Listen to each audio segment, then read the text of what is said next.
Footnotes are easy to use in the regular text sections.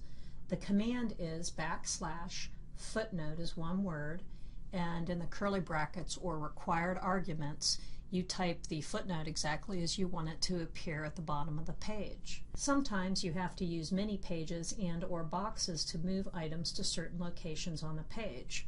When you have a mini page, first the footnotes start the numbering over. Secondly, it forces the numbering to be A, B, C, D, etc. no matter what you set your footnote symbols to.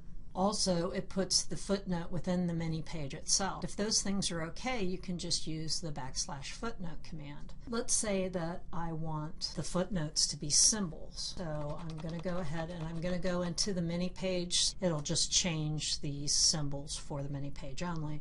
So I'm going to put \renew command. And for the first required argument in the curly brackets, I need the command that represents the footnote label. So that'd be \the footnote as one word. The numbering scheme I want, or the symbol, so it's going to be \FN symbol. And the required argument for that would be the counter I'm using, and the name of the counter is footnote. Now when I generate the document again, it's still footnote A. I want dagger to be the footnote symbol that I use. There are multiple ways to do this. You could use three-part table, or you can use commands that aren't related to footnotes to get the same look if you want it all within the mini page. I'm going to use the footnote mark command and the footnote text command. First, I'm going to change footnote to be footnote mark. And the dagger is the second mark, so I use the optional argument too.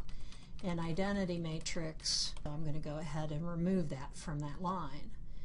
Now, at the end of the mini page, right before it ends, I'm going to use the \footnote text command.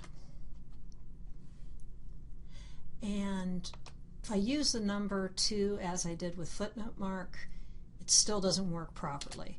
It's going to print B instead of the dagger. So what I'm going to do is I'm just going to put a 0 in there so that it doesn't print a mark at all. And then within the required argument, I'm going to put the footnote mark. So I have \footnote mark, and it's the second footnote mark. And then I'm going to put identity matrix, which is a text, right next to it. So when I generate the document this time, I have the dagger, and also I have dagger identity matrix.